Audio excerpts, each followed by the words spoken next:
한 구절 한 구절 보면서 한번 살펴보겠습니다. 스가랴 8장 1절에 보면 또 만군의 주의 말씀이 다시 내게 임하여 이르시되 만군의 주가 이같이 말하노라. 내가 큰 질투로 시온을 위해 질투하고 또 큰 경로로 그녀를 위해 질투했노라.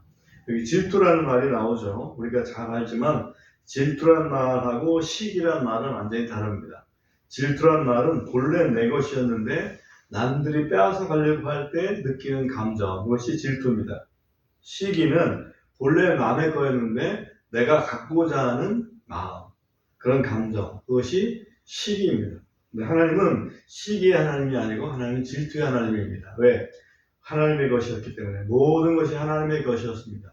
근데 그 하나님의 것을 이 마귀가 빼앗아 가려고 하는 그런 아주 좋지 않은 상황입니다. 그런 상황에서 하나님은 질투를 느끼십니다. 이게 하나님의 질투죠.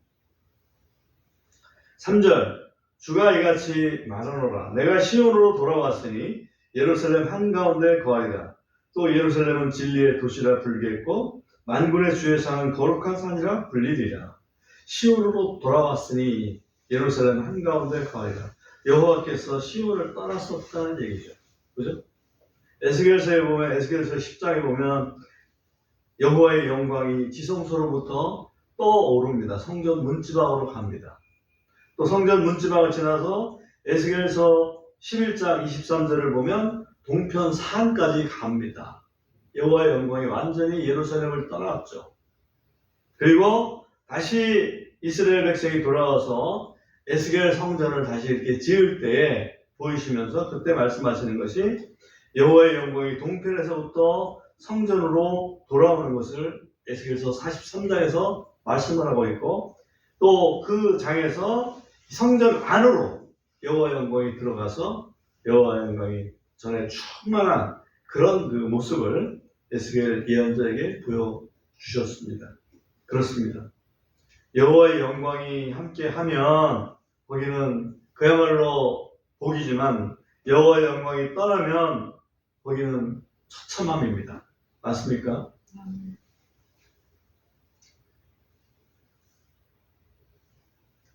4절에 보면 만군의 주가 이같이 말하노라. 예루살렘의 거리들에는 여전히 늙은 남자들, 늙은 여자들이 거하되 모두 연로하여 각각 자기 손에 지팡이를 잡으리라. 이게 늙은 남녀가 있다는 얘기는 장수한다는 얘기죠. 그래서 오늘날 우리 한국의 거리를 보면 늙은 남자, 늙은 여자들이 많습니다. 장수하고 있다는 거죠. 이것은 크게 보면 굉장히 복을 받은 상태를 이야기합니다. 근데 현재 우리가 차이가 있는 것은 5절입니다.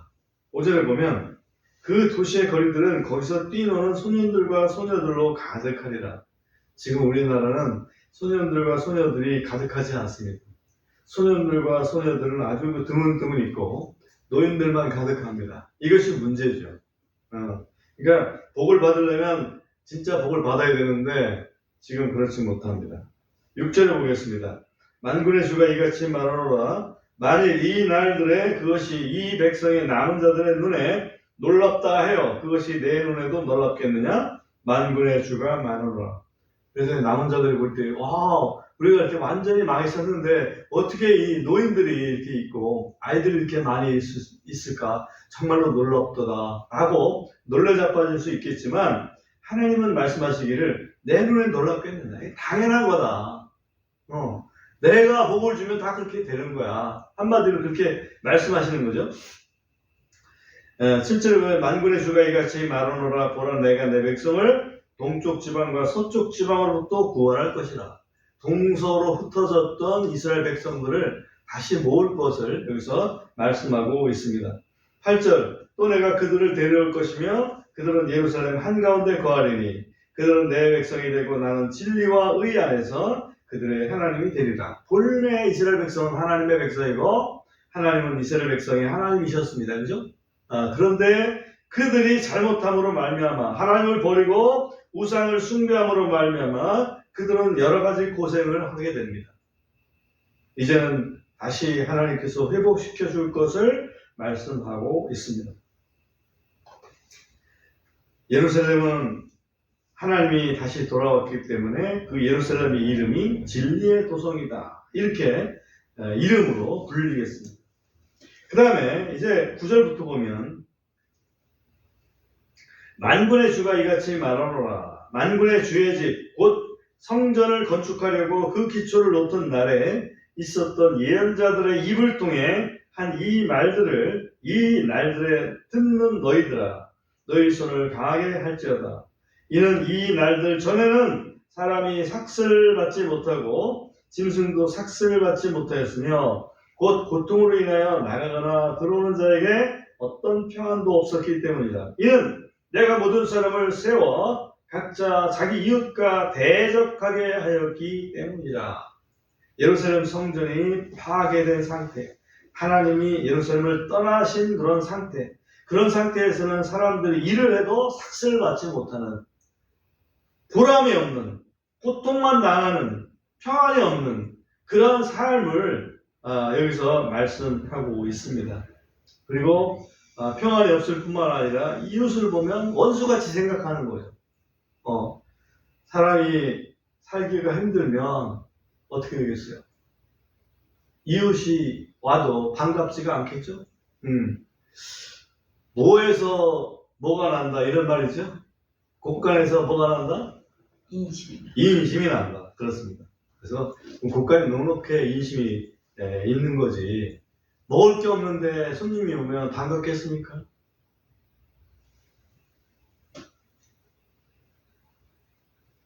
이 날들 전에는, 다시 말하면 성전을 재건하는 그 기초돌을 놓기 전에는 그렇게 됐었다.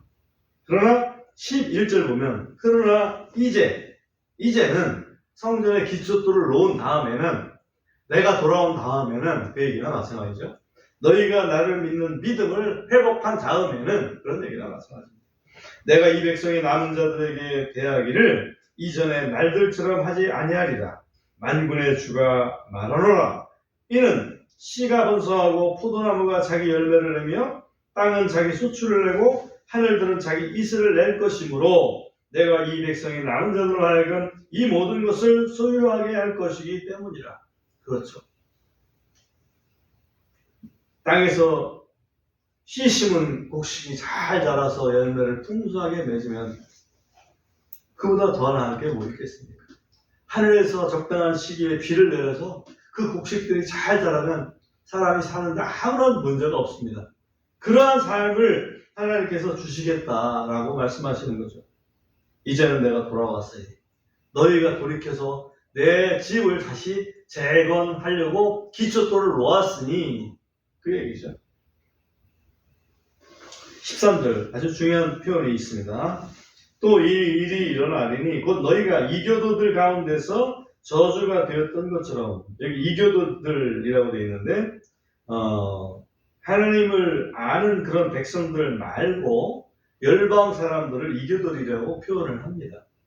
히든이라는 영어 단어인데 이것을 번역하기가 굉장히 쉽지 않습니다. 개역한글에서는 열방이라고 표현을 한 걸로 알고 있고요. 근데 영어 사전을 보면 이교도라고 이렇게 표현이 되어 있습니다. 그래서 이교도라고 이렇게 번역이 되어 있습니다. 그러나 하나님을 모르는 열방들이라고 이렇게 이해를 해도 지장이 없습니다. 너희가 이교도들 가운데서 저주가 되었던 것처럼 곧 유다의 집과 이스라엘의 집아 너희 그렇게 내가 너희를 구원하리니 너희가 복이 되리라. 두려워 말고 오직 너희 손을 강하게 하라. 이제는 이스라엘 사람들이 가는 데마다 복이 될 거다, 이 얘기죠. 전에는 이스라엘 사람들이 가는 데마다 저주가 된다. 저주거리. 이런 저주받은 민족이 왔구나. 그래서 이스라엘 민족을 환영하지 않았습니다. 그러니 환영받지 못한 민족이 됐을 때 얼마나 힘들었겠어요. 유대인들의 그 고난이 그렇게 힘들었습니다. 그러나 이제 우리 하나님이 함께 하실 적에는 너희가 복이 되리라. 우리가 마찬가지예요. 우리가 영적인 이스라엘로서 우리 한 사람 한 사람이 우리 주변에 있는 사람들에게 복이 되는 경우가 있고 우리를 저주거리로 생각하는 경우가 있을 거예요. 그럼 우리는 하나님 앞에 바로 서면 우리는 복이 되게 됩니다. 14절 이는 만군의 주가 이같이 말하여 하기 때문이라. 곧 너희 조상들이 내 진노를 일으켰을 때에 내가 너희를 벌하기로 생각하고 돌이키지 아니하였노라. 만군의 주가 말하노라. 그렇게 다시 내가 이 날들에는 예루살렘과 유다의 집에게 잘 행하기로 생각하였나니 너희는 두려워 말라. 이전에 너희 조상들이 잘못했을 때 내가 벌 주겠다, 내가 심판하겠다, 내가 징계하겠다 라고 말씀하시고 그것을 돌이키지 않았습니다. 그러나 이제는 너희가 돌아왔고 내가 돌아왔으니 이제는 그 거꾸로 내가 너희한테 잘해줄 거야. 그러시면 잘 되겠죠? 그거를 여기서 말씀하고 있는 것입니다. 다만 16절에 보면 다만 너희가 행할 일이 있다 이거지. 내가 그렇게 해줄 건데 너희는 어떻게 할 거냐. 16절 보면 너희가 행할 일들은 이러하니라. 너희는 각 사람이 자기 이웃에게 진리를 말하고 너희 성문들에서 진리와 화평의 재판을 집행하며 너희 중 아무도 마음속에 자기 이웃을 대적할 악을 꾀하지 말고 거짓 맹세를 사랑하지 말지니라. 이는 이 모든 것은 내가 미워하는 것이기 때문이다. 주가 말하노라. 이웃한테 진리를 말한다. 이 말은 좀 진실하게 정직하게 살아라. 이 말이죠.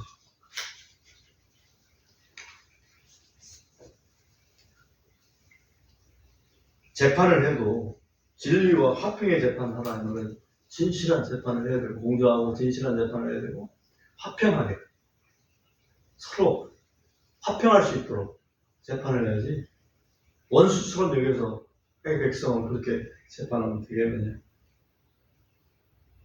마음속에 이웃을 대적할 악을 꾀하지 마라. 그죠?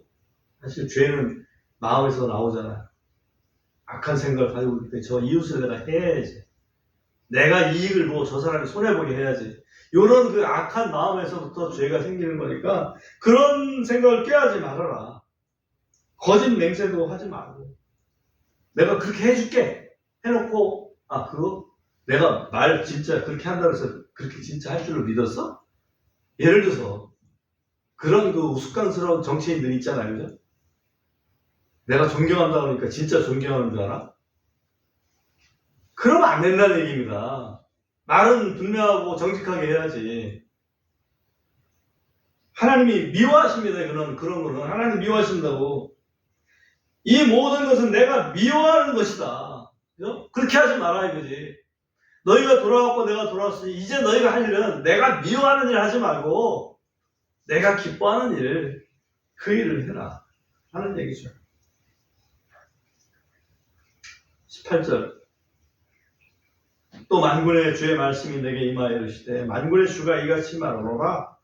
4월 금식, 5월 금식, 7월 금식, 10월 금식이 유다의 집에 기쁨과 반가움이 되고 즐거운 명절들이 되리니 그러므로 진리와 화평을 사랑할지니라.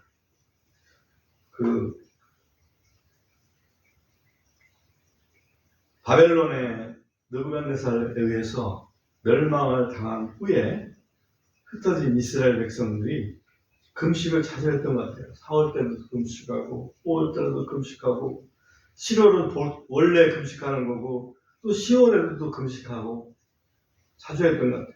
4월은 특별히 느부갓네살이 예루살렘을 에워쌌지 않습니까? 5월은 그 에워쌌던 예루살렘을 완전히 초토화시켰지 않습니까? 그런 날들을 생각하고 하나님 앞에 금식했던 것 같아요, 처음에.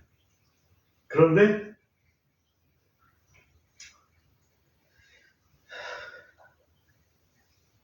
이제는 그런 그 금식일이 즐거운 명절이 될 거다 라고 하나님께서 말씀하십니다.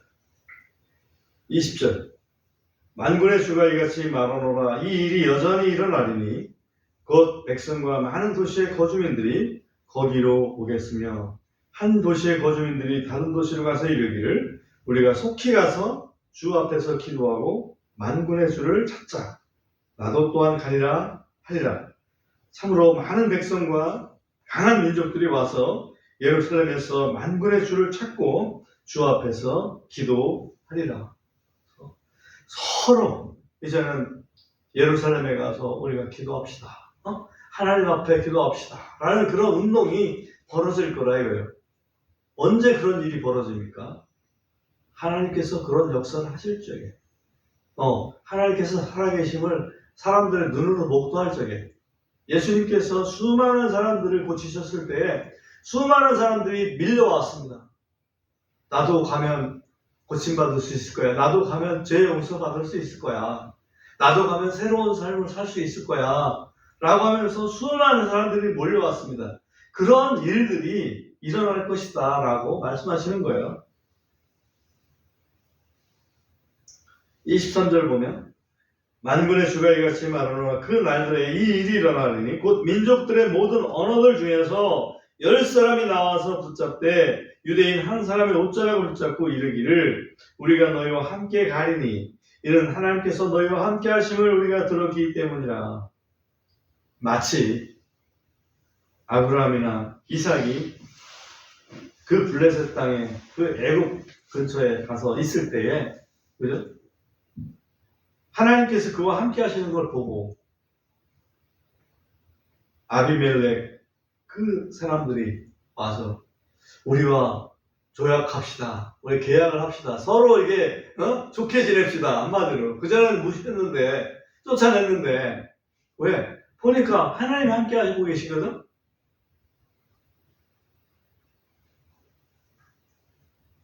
이스라엘 민족의 하나님이 함께 하시는 모습을 보면 온 세상이 이스라엘을 향해서 복을 같이 나누자고 할 겁니다. 오늘날 우리 대한민국이 좀 잘 살게 됐던 이유 중에 하나는, 그 중에 하나가 우리 기독교도들 때문입니다. 어떤 분이 그렇게 분석을 했어요. 미국의 전문가가. 교회 다니니까 요즘 가난했던 사람이 좀 부자가 됐네. 교회 다니니까 또 병들었던 사람이 건강해졌어. 그런 소문들이 나니까 사람들이 교회에 대한 거부감이 아니라 오히려 교회에 나도 한번 가고 싶은 마음, 그런 것들이 생겼던 거 아니겠어요? 물론 육적인 성공이 영적인 그런 그 구원을 대체할 수는 없습니다. 그러나 하나님께서 함께 하실 때 영혼의 구원뿐만 아니라 육체적인 복도 함께 주신다는 사실을 우리가 기억할 필요가 있습니다. 오늘 여호와의 귀환이라고 하는 그런 그 말씀을 생각했습니다. 여호와께서 떠나셨던 예루살렘은 완전히 파멸이고 또 많은 사람들에게 저주거리가 되었습니다. 그러나 여호와께서 돌아오신 그 예루살렘은 이제는 파멸이 아니라 생명이고 아주 복인, 축복인 그런 땅이 되었습니다. 하나님이 돌아가셨는지 귀환하셨는지 안 했는지 그 표가 뭐였을까요? 성전의 재건이 되었느냐 안 되었느냐 그 얘기입니다. 중요한 부분은 예루살렘을 떠났던, 다시 말하면 하나님께 징계를 받은 유대인들은 회피의 대상이고 저주의 대상이지만은 예루살렘에 돌아온 유대인들은 선망의 대상이 된다는 얘기입니다. 하나님 백성은 하나님 기뻐하시는 일을 해야 복을 받고 또 다른 사람들에게 복이 됩니다. 그죠? 우리 그리스도인들은 우리 마음속에 그리스도를 모신, 하나님을 모신 그런 자들이기 때문에 우리 마음속에 소왕국, 소천국이 돼서, 그죠? 작은 천국이 돼서 우리가 많은 사람들에게 복을 끼치는 자들이 되어야 합니다. 우리 누가복음 17장에 있는 말씀 한 구절 읽고 마무리하도록 하겠습니다. 누가복음 17장 20절, 21절.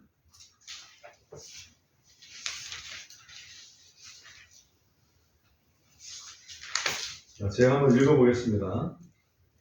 그때 바리새인들이 그분께 하나님의 왕국이 언제 임하겠는지 다그쳐 물으니 그분께서 그들에게 임하여 응답하여 이르시되 하나님 왕국은 볼 수 있게 임하지 아니하고 또 그들이 이르기를 보라 여기 있다 또는 보라 저기 있다 하지도 못하리니 보라 이는 하나님 왕국은 너희들 안에 있기 때문이라 하시더라.